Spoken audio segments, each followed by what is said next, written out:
Good morning and welcome to the Business Day Dialogues, live in partnership with the Unisa Graduate School of Business Leadership. I'm Joanne Joseph. Great to be with you today. So today we are addressing leadership within the African context. What does it entail? What does it even mean? This is an issue now that we have been grappling with for quite a long time in many sectors, whether we're business, civil society, and government, partly because businesses have been established in this country as a part of a Western tradition. But many have struggled to incorporate African values or identity into their management and outlook. But this is not only going to be a theoretical discussion, we're also about to ask, in a country that is experiencing socio-political volatility, economic, financial challenges, and the repercussions of COVID, which is all too real, what are the African leadership solutions that present themselves at this time? We're about to have a full discussion on that in a moment, but I want to first introduce Professor Pumela Msweli. She's Executive Dean and CEO at Unisa SBL. She's a really formidable intellectual and academic, as you'll see, but she's also a successful entrepreneur. She's a transformative corporate leader and a global citizen who has studied and worked in seven countries. Her qualifications span development finance, the sciences, marketing, and of course, business leadership too. So Prof, won't you please foreground this discussion for us? Welcome. Thank you very much to everyone. And thank you to the listeners and participants in this program. You know, we live in a very transitory world that requires a certain kind of alertness and a certain kind of leadership that is able to find meaning and deep collaborations and deep conversations to make sure that people that we lead are not just following us, but they are influenced by our values. And this particular session is important because we want to reflect on what is it that makes leadership in Africa unique. And I would like to say that the biggest factor, I would say, is the values that African leadership espouses, the values of ubuntu. So this kind of leadership is collaborative, is sense-making, and is driven by values of ubuntu, foregrounded by excellence, of course. And it requires deep, open, transparent conversations that sort of weave the tapestries of the different actors within the organizations that we lead. And it requires some kind of special sensitivities and alertness, as I've said earlier. It's even intuition, because you need to sort of galvanize all the energies of everyone and influence people. And that is a science and an art at the same time. So I'm quite excited today because we will be reflecting with Prof Grobler, who is our chair, departmental chair, looking after leadership. We also have students that Prof Grobler has been working with. They're doing their doctorates in leadership. And it is lovely to be in this space where we are reflecting, discussing, and engaging on this important topic. Thank you. Thank you so much for that, Prof. We're setting the scene as to what we are going to hear in the next hour or so and see. And of course, there, Professor Msweli mentioned that she's working very closely with Professor Anton Grobler, full professor and National Research Foundation related researcher at the Unisa SBL. Now, he holds a PhD in industrial and organizational psychology, also serves as area head, responsible leadership in practice. And Prof Grobler's research focus area is leadership within the South African context, more specifically. Prof Grobler, won't you please share your thoughts with us on this topic? Good morning, thank you. I think before I start, we must just set the scene where it comes from. You know, when we teach, when we're busy with our curriculum, usually we take the Western models or, you know, USA models, and every time students ask questions about that. And at some stage, I thought that perhaps we need to look at this. If we talk about responsible leadership, I don't think we are responsible as academics when we just take models, paradigms from all over the world and apply it and impose it on our environment. Yes, there are certain things that we can use. It's not to reinvent the wheel. It's not to discard all their academic capital and all academic efforts up to now. So what I did is I've contacted quite an esteemed scholar in leadership in America to ask whether we can't collaborate in terms of research and all of this. And he said something profound. He said, you know, he agreed with this, but we are actually wasting our time because leadership is leadership wherever we are. And that then that's where the whole thing started. So we started with a project to look at African leadership and to compare that to a typical American model. And something came out which all the students, the 3 students, are actually exploring now. And what it boils down to is, yes, leadership is leadership wherever you are. But in Africa, we have a different nuance, we have a different permutation to all these kind of things. And to give you an example, is that in the African leadership, we are very much focused on the internal environment to look after each other. And it came out scientifically, where we say that, yes, there are certain task-related kind of managerial and leadership tasks, but it doesn't resort there with the task meta category. It resorts with a relationship category. So in other words, everything that we do is linked to relationships. So it's not wrong, it's not right, it's our way, the way we are wired and the way our DNA works. Interesting enough, I read an article yesterday. In response to COVID-19 in America, Microsoft did a study, I think 160,000 respondents, and they say the way they're going to respond as leaders in organizations to COVID-19 is to be more flexible, for the leaders to be more aware about the needs and the wellness of their employees, to push productivity in a very soft way. So in other words, this is typically the way we do things. Usually we think that we are following America. They're actually following our leadership paradigm and our way we do things. What came out, and I think this is interesting, and perhaps we can have a debate about that. There are 3 areas that in leadership that's in the American model that's not in our leadership taxonomy. And this is quite important. And perhaps the leaders out there, just think about it. The first thing is nothing about client-centeredness. So in other words, we are so inward-looking that perhaps we forget the external stakeholders, something that we need to look at. The second thing is in terms of innovation, where in America, it's expected from a leader to drive innovation. The feedback we got from our respondents is that we don't expect leaders to be the drivers of innovation. And thirdly, leaders in America focus on individual performance. As leaders, we don't expect our leaders to manage individual performance, rather group performance, the more collectivistic kind of thing. So those 3 aspects, those are the issues that we need to address. The rest are just reconfigured. What's interesting about this as well is we did this study across various industries in the public sector as well as in the private sector.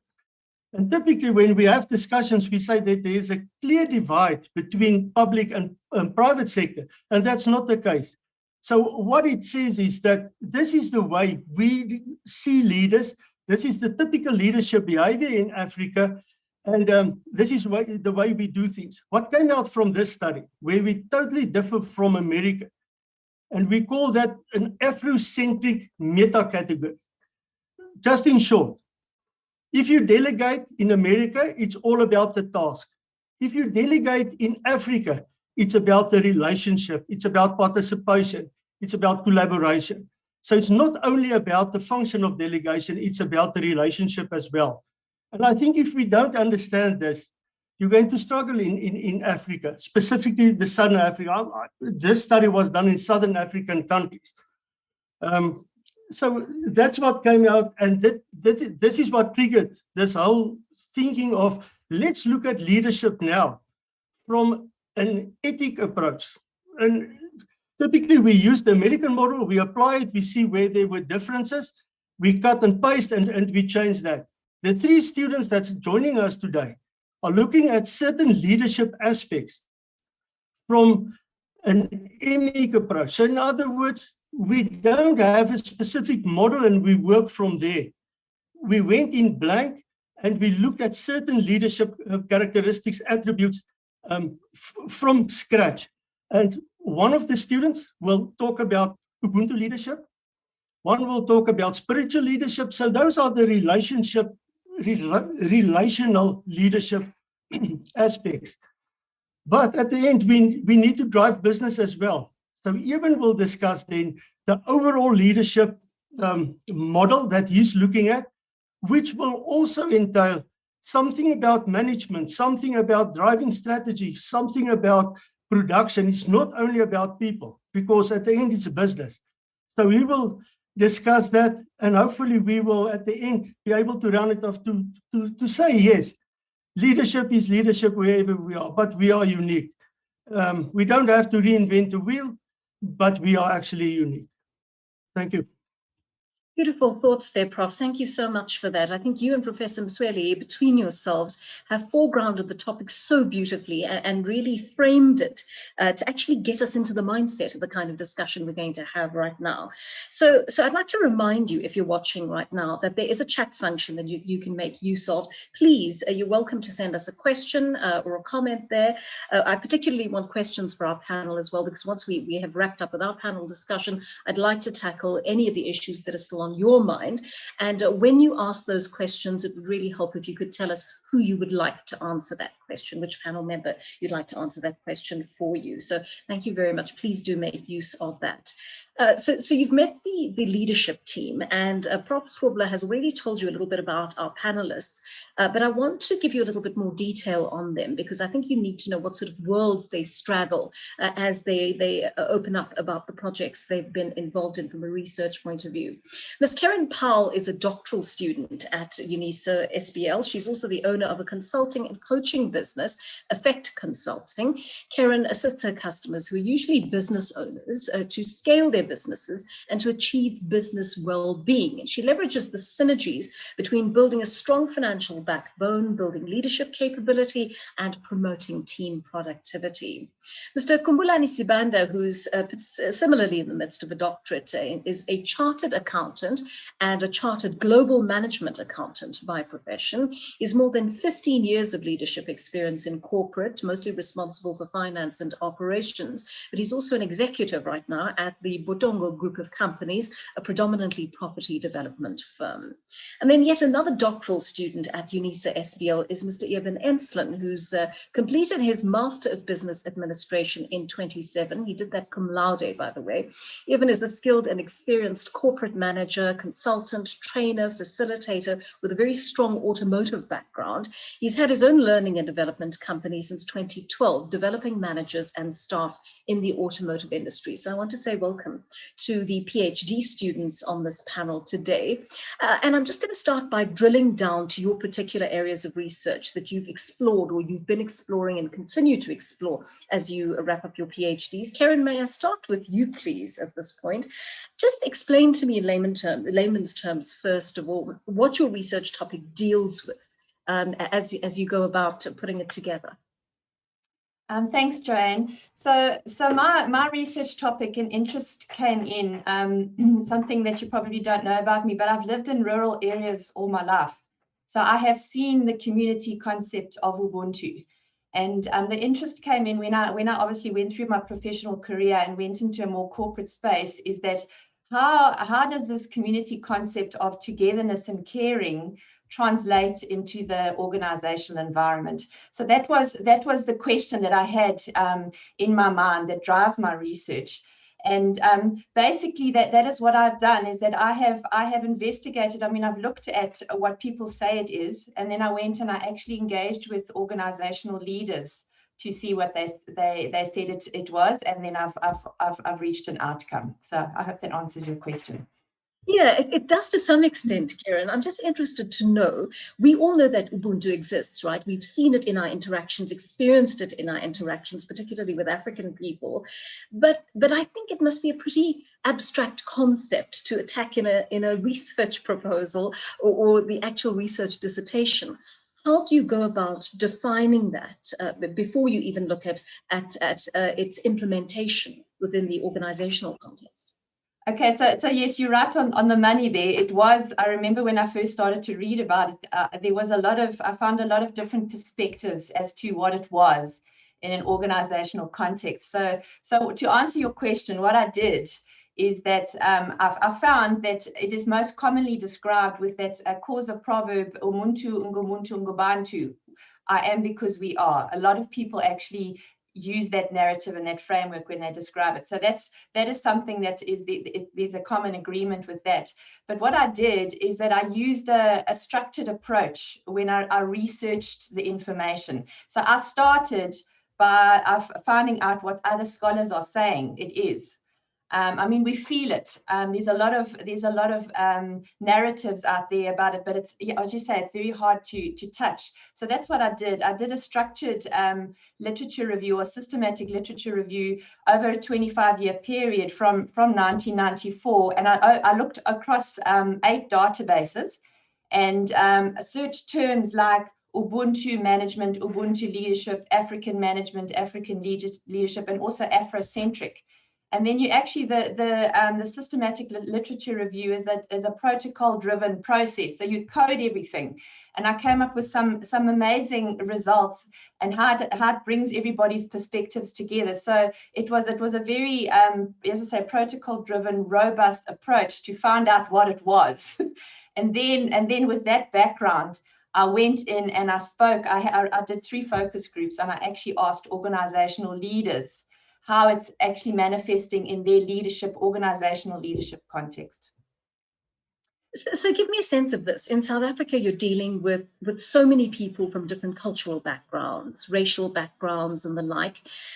How do you, when you've got a workforce that is composed of so many different types of people who come in with their own cultural coding, which precedes working for that organization and its own cultural coding, how do you get them all to buy into one centralized idea of Ubuntu when it's traditionally been associated with particular African cultures? Okay, so that's an interesting question, because I think we also need to remember, like the point Prof made, is context is so important in leadership. And I think, if you are leading a group of laborers, say, for example, the Ubuntu angle is very based on a community sort of context. And as you move up through an organization, possibly because people are more educated, it kind of like changes, because the awareness of what drives an organization becomes more to the fore. So I think the whole, to answer your question, I mean, I think in Africa, as Prof Msweli said, we've got to be alert. We've got to be aware of the followers. Are we connecting with them? Because there's that saying that if you think you're leading but there's no followers, you're just going for a walk. And basically, it's all about knowing who your followers are, meeting where them where they're at. So that's where the cultural understanding and context comes in, and then taking them with you. So in terms of Ubuntu, as I say, it translates the traditional understanding of it is that I am because we are. And it's all about collective personhood and morality. But what my research did is that how does that manifest in an organization when you are leading people in Africa? So basically that is what I did. So I can share that with you when you're ready. Well, yes, Kerryn, I'd love to know, first of all, how you go about instilling that value, because of course we mustn't assume that everyone has come into the workplace with an awareness of what Ubuntu is about. Some people may have come from backgrounds where in their own lives that the Ubuntu shown towards them has been compromised somehow, or they've never been the recipients of the kindness that Ubuntu espouses. How does one go about building that culture into an organization, an entire organization with people from different backgrounds? Well, I mean, it's a strategic decision. that all parts of the business need to buy into, and it's through communication, it's through coaching, it's through training and mentoring, and you're all singing from the same hymn book. So yeah, it's through leadership, Joanne, and everybody buying into the values of the organization, and this is how we're going to do things, and just communicating that over and over again. Basically, yeah, that's what I think. I mean, traditionally, a lot of businesses have operated on the premise of putting profit before people. We've seen that widely in South Africa and all over the world. So many examples of that, particularly during COVID, when so many people lost their jobs. The way companies went about it was really quite questionable in many, many contexts. So can you give me a sense of how you marry those two things, the imperative of having to be a successful business that turns a profit in order to remain sustainable, and remaining a humane business with a lot of ubuntu built into your culture? Well, basically, I think again, back to that word, it's an awareness of it. I mean, unfortunately, sometimes with COVID, people did lose their jobs. But if it goes back to the values that are driving the organization, and if there are Ubuntu related values, people are part of the narrative. And it's about, your creativity comes out of a constrained environment. When you are engaging with others and you're thinking out of the box, you don't default to that. Are we just going to, a whole lot of people are going to lose their jobs. It's about how else can we do this? Where else? Who else? Let's look at this holistically. Let's engage with other people and see how we can manage that. But that is the rub, Joanne, that I always talk about, is that it's in organizational context constrain Ubuntu. It really does. It's not easy. Leadership in organizations today is not easy because you've got that bottom line pressure to make money and to create value and to take businesses. But if you leave your people behind, I don't think you might get results quicker, but it's not sustainable. Organizational leadership using Ubuntu principles, it's more sustainable and it takes more time, but it's more embedded, if you know what I'm saying. It's going to get you results in the longer term. So those paradoxes that you're talking about, I mean, they're there. We have to deal with them every day of our lives, but you've got to do the best that you can. But if you're driven by the values, and you value your people, and you value the outcome of your organization, and you engage with your people, I'm telling you now, the outcome will be the best for all. It might not be, what this person wants or what that person wants, but it's probably going to be a better outcome if you just take it into consideration. Kerryn, some fascinating thoughts there. I'd actually love to read your research. Thank you very much for explaining that to us so well. Khumbulani Sibanda, I found yours and Kerryn's research so similar in many ways. You're also dealing with something I thought was a little bit abstract, seems as abstract as Kerryn's topic in a manner of speaking. Just explain to us what your research is about. Just unmute yourself, please, Khumbulani. Okay, sorry about that.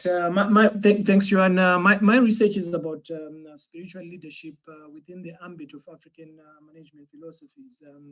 Just to give you a little bit of background in terms of how I came up with the research topic. As a DBL student, you tend to research a lot and just try and find out a certain topic. Khumbulani, sorry to interrupt you there. We're struggling to hear you a little bit. Your voice is a bit soft. I'm going to ask you to just raise it a little bit for us, please. Thank you. All right. Can you hear me now?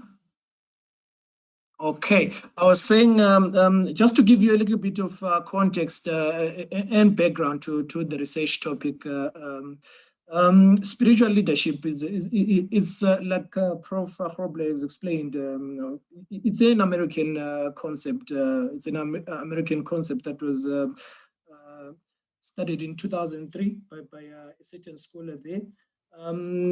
And in my research, I was just speckling with the idea of saying, no, look, we cannot hybridize leadership theories across nations. What's happening in America cannot certainly be the same with what's happening in Africa. So in my research, I thought, okay, let me look at spiritual leadership. As a proponent myself of African spirituality, I wanted to mirror African spirituality into the organizational context, just to see whether there are any similarities between spiritual leadership in the American context and the African context. So during my research, then I came across a concept, not so well developed, abstract African management philosophies. Now that concept itself looks at how we relook, how we unwind all these classical leadership theories and try and contextualize them into the African context. Basically, that's how the research topic came about. It's a hugely interesting one, Khumbulani. I'm just interested to know when you present this practically to an organization of some kind, I imagine there would be some resistance to it. There would be some people in the organization who'd say, oh, I've got my own brand of spirituality, or who would associate spirituality with a particular type of religion, or would say I'm agnostic or atheist or secular. I don't buy into this idea of spiritualism and business in the same basket. How can you possibly marry the two? So yeah, to put it in context, Joanne, they use usually when people actually look at the tag spiritual leadership, most people tend to shy away from the whole concept because of its different connotations in terms of spirituality.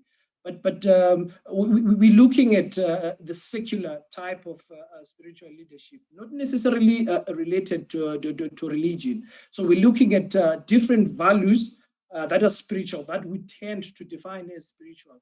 We're looking at caring, being kind, and like Kerryn is mentioned, ubuntu as well.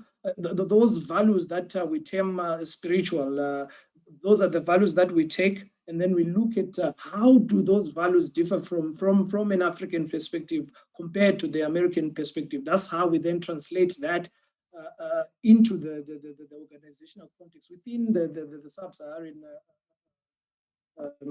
context. That's exactly where we were looking at, Joanne.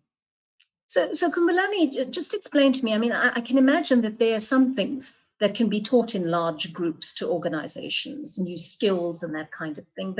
But I imagine that when you are entering a domain like the one you are researching, there's a lot of transformative work to be done on an individual level with leaders.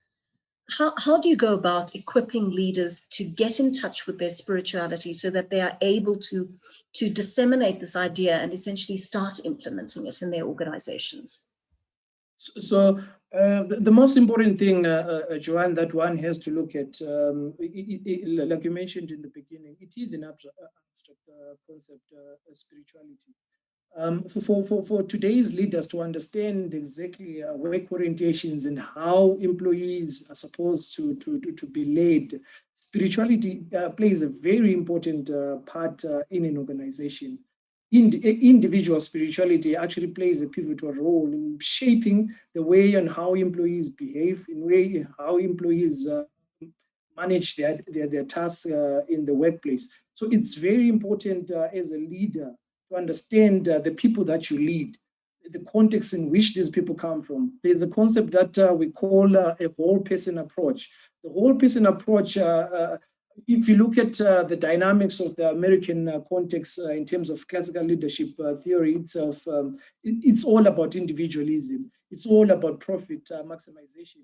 It doesn't take the softer aspects of a person. If a person comes to work, only the physical being and only task-oriented elements are actually requested from the individual. And the softer aspects like spirituality and the total person approach is totally ignored. So for a leader, it's very important to understand the people that you're leading, also the spiritual elements that define those people. People come from different, like you mentioned before, cultural backgrounds. It's very important that a leader understands all those elements so that they can actually harness the different elements and then try and lead organizations effectively. Khumbulani, I buy into the idea, right? To me, it sounds extremely workable, but I imagine this idea is probably a hard sell to commercial companies. How would one go about convincing them that this is the change that needs to be made? So for instance, if you look at what is currently happening in the current setup, we have a lot of corruption that is happening in the country. I mean, if you look at the corruption index in South Africa, it's sitting at probably 43%, above 40%, which is predominantly high compared to the other averages in the other polities in the world. So that in itself, spiritual elements are very crucial for a leader to understand, and also to also exhibit, so that you reduce the levels of corruption in the country. If leaders are corrupt themselves, it becomes a problem, especially in organizations. It becomes a problem for employees to not follow suit, because they are being led in a certain way. So it's very important for leaders also to exhibit spiritual values, so that organizations are led effectively. Khumbulani, thank you so much for that. I mean, equally interesting, and I wish we could have spent a little bit more time with you. I'm just a bit concerned about your line. I think it gets a bit soft, and so we've lost you a little bit there. But thank you for the substance of what you've been telling us. Eben, let's bring you in this here. Your thesis deals with a very specific industry, the automotive retail industry. Tell me what prompted you to focus on that sector, first of all, please. Just unmute yourself, please, Eben. There we go. Thanks, Joanne. Now, so let me just clarify. That was for my master's study. This one is broad. It's not just automotive. So we're looking at organizations in South Africa or Africa. So it's not just the motor industry. But there's three things I'd like to talk about, if you will allow me. And the one is that I think it's clear when we look at leadership studies in the context at the moment that there's not enough in organizations. We don't have enough information, and I want to explore that a little bit. I also want to talk about what our current research in 2021 after COVID is telling us around what is the primary drivers and outcomes for leadership in organizations.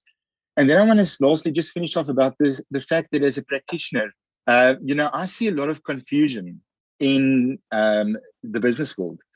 I see a lot of disconnect between these concepts of leadership and management and how to interpret them within the business world.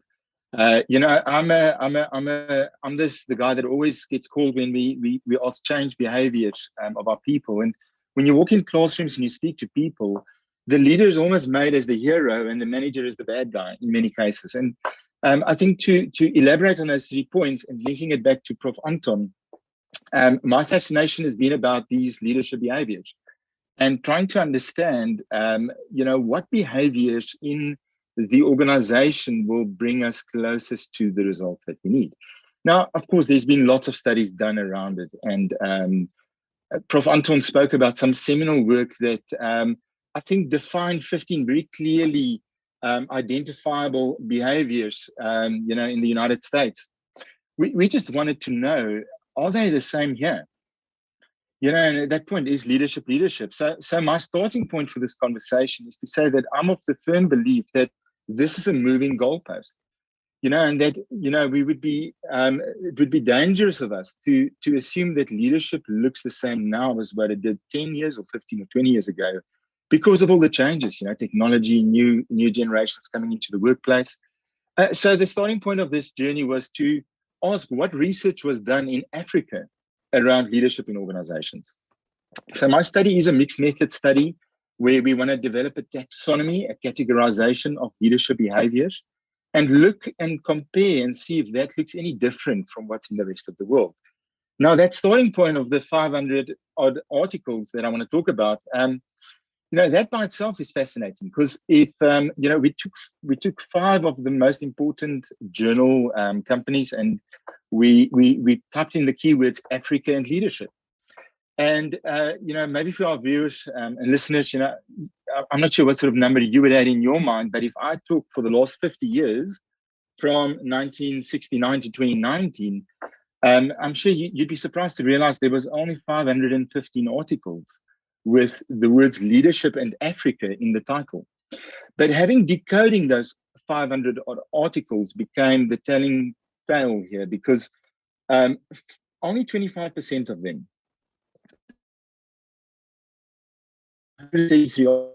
measured leadership in a meaningful way, or where leadership was central to the argument. So it would seem like we use this word leadership extensively in many domains, but what does it mean in organizations? So the job was to take that 133 articles and really categorize and code them. And if you want to, we can explore maybe some of those statistics later, but things that stood out as interesting, maybe just one or two highlights, is that, of course, leadership style was one of the big things that was always investigated, but that there was not that many studies that looked at finding new ways of measuring leadership. Only 17% of the studies that we reviewed indicated that a new questionnaire or instrument was developed. And as Prof Anton said earlier, I think the inclination is that we often use the older stuff that's been established and validated, and we use that to measure, but the world has changed. So I think the good realization was that there's not enough studies done to really understand what leadership should look like in organizations at the moment. And that, there's an opportunity for us to maybe develop some newer questionnaires, some newer instruments to help us understand where we are at with this. So that was the first part. And then maybe just... I'm going to just stop you there because I'm interested in something that you're saying right now. And that's about this evolution of leadership. So you lived through a particular time. There's a zeitgeist of that time. There are socio-economic influences, cultural influences, political influences of the time. Do we have any intimation as to what makes a good leader in 2021? We do. Well, I think we start to understand it a little bit better. And I want to link to what my two colleagues have said. And, the focus group that I ran in 2021, leadership is such a broad topic. So we're sticking to leadership behaviors in organizations, but the focus groups that I've worked with it was diverse. We've had from CEOs in these sessions, board directors, general managers, we had supervisors in the same focus groups, asking them the question, in your mind, what creates great leadership behaviors in the year 2021 in organizations? And Jan, I think the good news from that framework that we're busy developing is that overwhelmingly, and I'm pleased to say that, is that the primary outcome is still delivering strategy. Leaders are still saying in organizations, our job is to deliver on the strategy that our leaders give. So results matter, and it was an overwhelmingly positive response to see. What was interesting, though, was that there was all of these secondary drivers that plays a role. Things like the vision, of course, we speak about that a lot in leadership. Things like the culture, maybe, that the leader creates in the business, the way we engage and communicate with people. But the overarching driver, it would seem right now, for getting to those results is the awareness of the leader.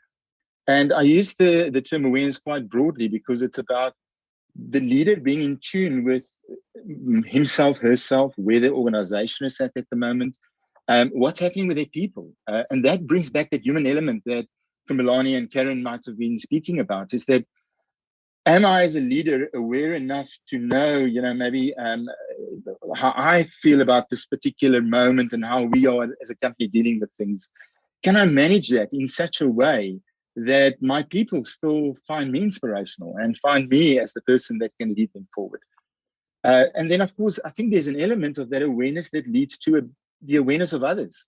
How do we show empathy? We spoke about the layoffs earlier. How in tune are the leaders to that at the moment and that human element, but then also building onto the social skills? So my short message to you is, I think we are starting to see that, unlike in the European and in the Western worlds, that the awareness of the leader matters a lot more here. And maybe it talks to the diversity in our businesses.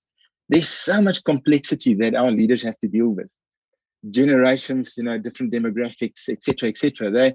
They've got to be very savvy with their own internal states, so to speak, back to Prof Grobler's point. That is a fabulous point, and it really bears out the research that your colleagues have done as well, Eben. I usually come to questions a little bit later on in the session, but Viv Oates's question strikes me as being very relevant to our conversation with you right now. And Viv says, good morning all. I've not heard anything about ethical leadership. Can the panel discuss the importance of this topic and how leaders in Africa are to demonstrate or should be demonstrating this attribute? And I think that is probably one of the greatest difficulties of our time in terms of leadership. We are seeking ethics in leadership. We're not finding it everywhere. We're looking for it. Yeah, it's a good point. And I must start off by saying that it's not really a field that I've studied extensively. I'd like to hear some of the other guys' opinions. All that I could add there is that, we forget that the people keep on looking at the leader. And I'm talking in an organizational context, and that they watch them all the time. And if they live the wrong values, and if ethics is not being part of that, if it's not being, if we don't find the leaders with those right ethics, we're in trouble. It's interesting, maybe, and just linked to that point, Joanne, that when I'm in classrooms and I speak to people about some of their critical leadership issues in their businesses, and whether it's to the employees or the middle management, what's the biggest thing that always comes out? Trust. And it maybe talks about that ethical part. There's still a big disconnect in many organizations where people are saying, I struggle to trust my leader. Another big thing that comes out is transparency. And although it's not directly linked to the values come out. It's a concern for people. And that's always the mudslinging, isn't it? When you speak to the senior managers, they say, we live the values, we want our people to live it. And then when you go to the lower level people in the businesses, you say, but we try and live it, but our managers or our leaders don't. It really is fascinating to listen to this pool of ideas that is being put forward right now, because you start to see solutions arising. But can I go back to you, Professor Msweli, at this point, and just ask you, the research is coming out as to what ought to be done to cultivate good leaders. How do we choose the people in the first place who are likely to be able to internalize that information and take it on board to become good leaders? And I ask that simply because I come from an industry where, someone is really a really good producer. And because they are brilliant, for example, at production, an assumption is made that they're going to be a great manager. And once they're thrust into that position, they're unable to show leadership. They not only lack training, but they lack some of the values and some of the commitment and some of the leadership skills that are required to take that on. How does one go about choosing the people who are most likely to be the best leaders in an organization, Prof? Prof Msweli? That's a very interesting question. Thank you very much for that question. Very interesting and not easy. I can just say that when we are choosing people to join our organizations, we really need to put much more rigorous mechanisms to test their leadership capabilities, because leadership is something that is really so intricately interwoven in our person. Our leadership is really, when one of the students said, a total person, because the capabilities of leadership are integrated in your mind, how you think, are integrated in the way you've been socialized, are integrated in your own personal values, are integrated in your spiritual values. So it's a really sum total of your being. And these are incredibly difficult to assess when you are bringing people in. However, you can actually pick up just from a few questions that you ask individuals. When you say to individuals, map out your strategy, how you think you will change the organization around. And when you speak to them, you are hoping that they will not just talk about task-oriented turnaround strategies, but they will talk about value-related turnaround strategies, because I'm a firm believer that you cannot turn around any institution if you don't start at the values first. And the question is, how do you make sure that everyone is buying in and they espouse the same values as that particular leader? It really, what the students are talking about is incredibly important. So how do you even test trust? Because trust is the mother of ethics. It is the pillar of ethics. Trust breeds transparency. It breeds consistency. And that is what people are looking for. And that is what is lacking in our organizations. It's lacking in our organizations. It's lacking in our institutions. It's lacking in our countries. If we can just focus on trust, because it's very difficult to operationalize and to understand the word ethics. So ethics, if you can think of just building trust of people, to trust the leader and to be trustworthy is a big demand on you. So back to your question, I just think that we need much more robust instruments to test the credibility, the validity of the statements candidate put in terms of trust. And that's where psychometric tests perhaps really need to start having more weight around these abstract values that the 3 students are working on. Thank you for that, Prof. Kerryn, a question here from Ivan Simmers. Ivan, I see you've sent us 3 questions. I'll try and get through as many as possible. But Kerryn, Ivan asks, why do so many learned leaders commit so many indiscretions in Africa, even within the Ubuntu context? Is there an answer to that? Well, Ivan, that's a question that I think I ask myself every day, and I think everybody else asks themselves. I think I've pondered on this a lot through the last few years with my head in this research cloud. I don't have an answer, but I choose not to be cynical, and I choose to believe in the good of Ubuntu, and the I am because we are, not the negative connotations, but the good of it. And I think that's the narrative that we should be pushing through and teaching people about. And based on the other question there, what's actually quite interesting, the ethics question. There's quite a few researchers who have written about Ubuntu using an ethical lens. And again, think about that. I am because we are. If you think about it through the trust ethical lens, it makes 100% sense. So it really is universal, and it's about taking responsibility. So yeah, I don't have an answer as to why that is happening, but it is happening, and I wish it didn't. And I think we need to focus on what the outcome should be. Thanks for that, Kerryn. Eben, I'm going to put these 2 questions to you. Ivan, I will collapse these 2 questions into each other because I think they're related. So Eben, Ivan asks, should ethical leaders with fewer or no graduate qualifications not be considered? And he goes on to ask, is education really so important for leadership when considering the leadership crises in Africa? Is there a direct link between high education and excellent leaders, Eben? Eben, just unmute yourself, please. Thank you. Sorry, Jan. I think my reference or lens around the answer to this would be, again, from the responsibility of the organization. So I would definitely say there's a premium placed, at least on organizations, to try and train and develop these skills. When you and they can be taught. These are all learnable things, and that.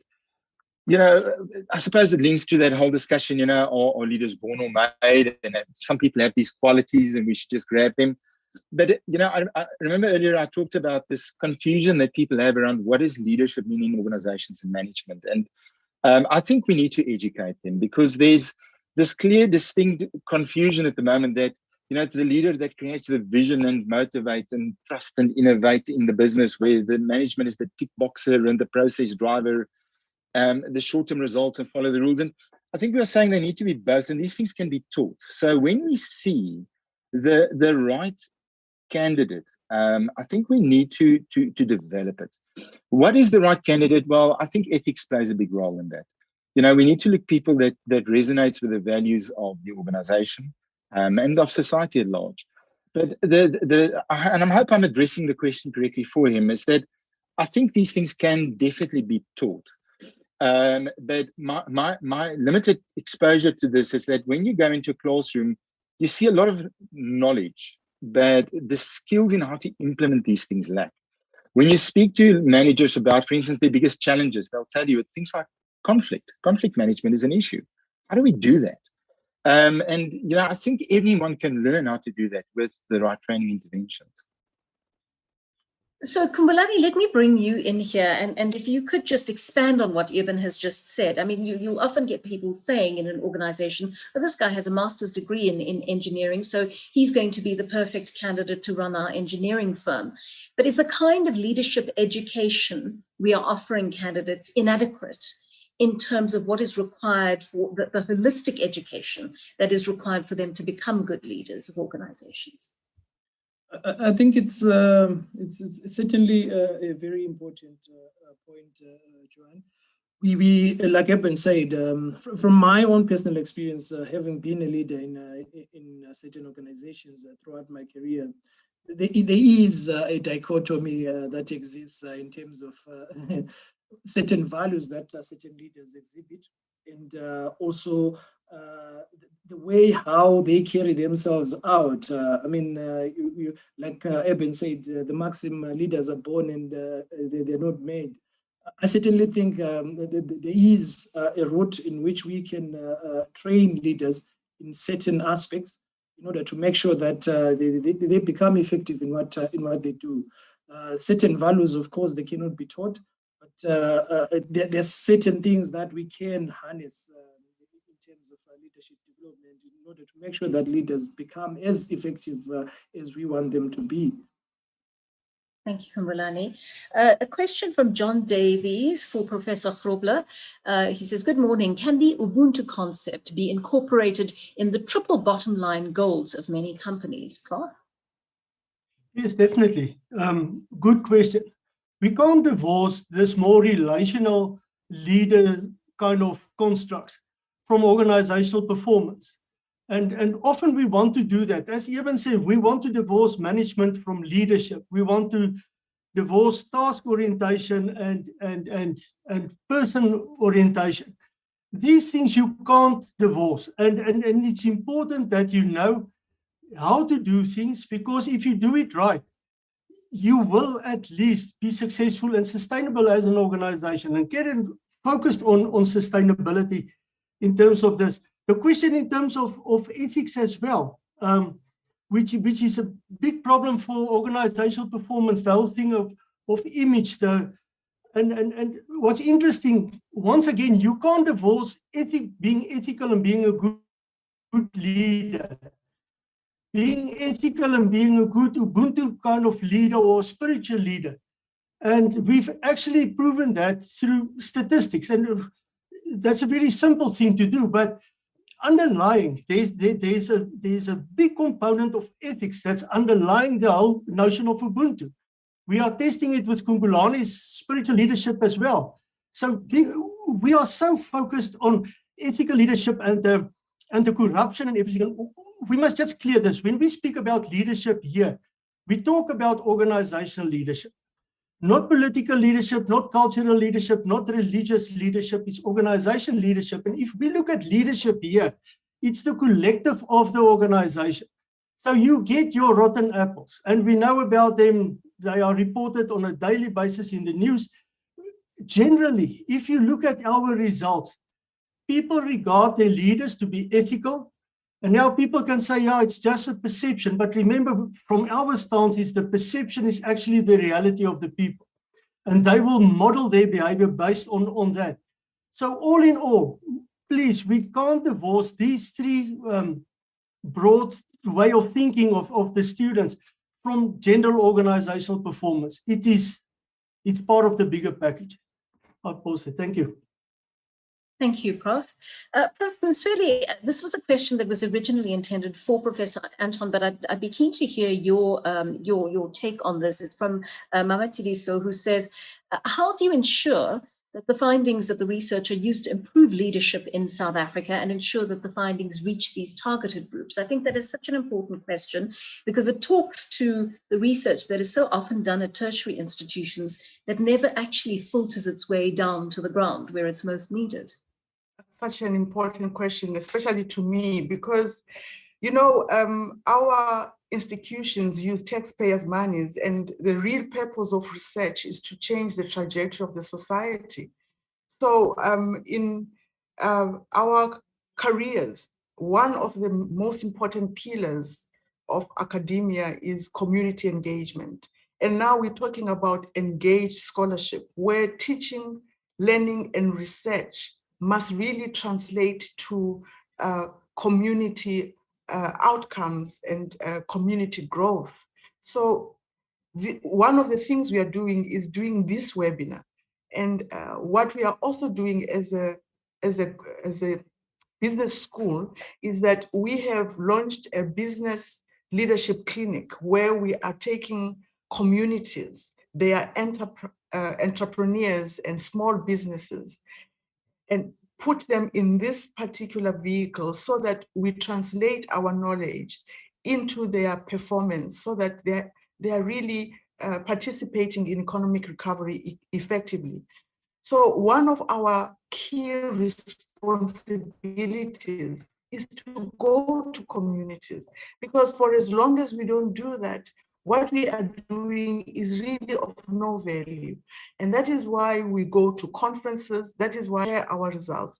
We must go beyond that. We need to go to where people cannot access this. We need to go to the rural communities, to the township communities, which is really the core strategy of our business school, is to be closer to our communities and take our business school to where it's needed most in the communities. So I really appreciate that question. And it's something really very close to my heart, that all of our budget and our resources, we should not be teaching and research for the sake of researching. It should benefit the people that need this knowledge the most. Thank you. Thank you so much. Eben, a last question for you, and I think it's a very important one too. This individual who's watching says, in your own words, results matter. Yes, we need to lead in a spirit of ubuntu, but how does the leader deal with poor performance or low productivity when his or her main objective is keeping the organization effective or profitable? So how do you crack the whip while still operating within the values of ubuntu? Eben, a quick answer from you on that, please, if you can. Okay, I'll be quick. I think it's part of that confusion because we see the manager as the bad guy and the leader as the good guy, and it's the same person. It's about managing, making people understand clearly what are the KPIs. So what have they been employed to do and what does a good job look like? And if they're not performing, then we need to address it. But the way that we do it, the quality of leadership in terms of their people skills matter in those conversations. But we should not drop the standards in organizations. We should be, that old saying, tough on targets, but softer on people. But get to that point and understand where that person is, and then if they're not performing, then we need to have the conversation. And I typically see in our daily lives, those are the tougher parts of the management role. Is how do you do that? And another important part of training there, I think, Eben, thank you so much to all of you for the insights that you've shared this morning. We could have actually gone on for another hour. I think there is so much to explore on this topic. But I want to thank you, wherever you've watched from today, for being with us and listening to these discussions, for participating as well by sharing your questions. And I hope you've got some satisfactory answers and some real insights from our group of panelists this morning. So that is where we are going to wrap up our discussion for today. And many thanks for joining us on these Business Day Dialogues, live in partnership with the Unisa Graduate School of Business Leadership. There'll be many more to come, I have no doubt, so stay tuned and keep looking out for these discussions.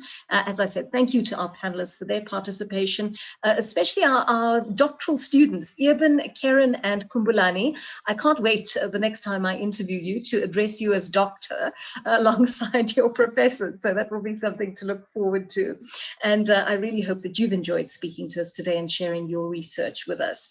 And that is where we wrap it up today. Thank you so much for joining us. And of course, this will be available on the Arena website as well. So if you want to go back and consult it again, watch parts of the discussion that you may have missed, or share this with someone else who hasn't been able to be part of the webinar today, please feel free to do so, because of course the discussion will live there for quite some time. Thank you for joining us. Take care. From me, Joanne Joseph, it's goodbye.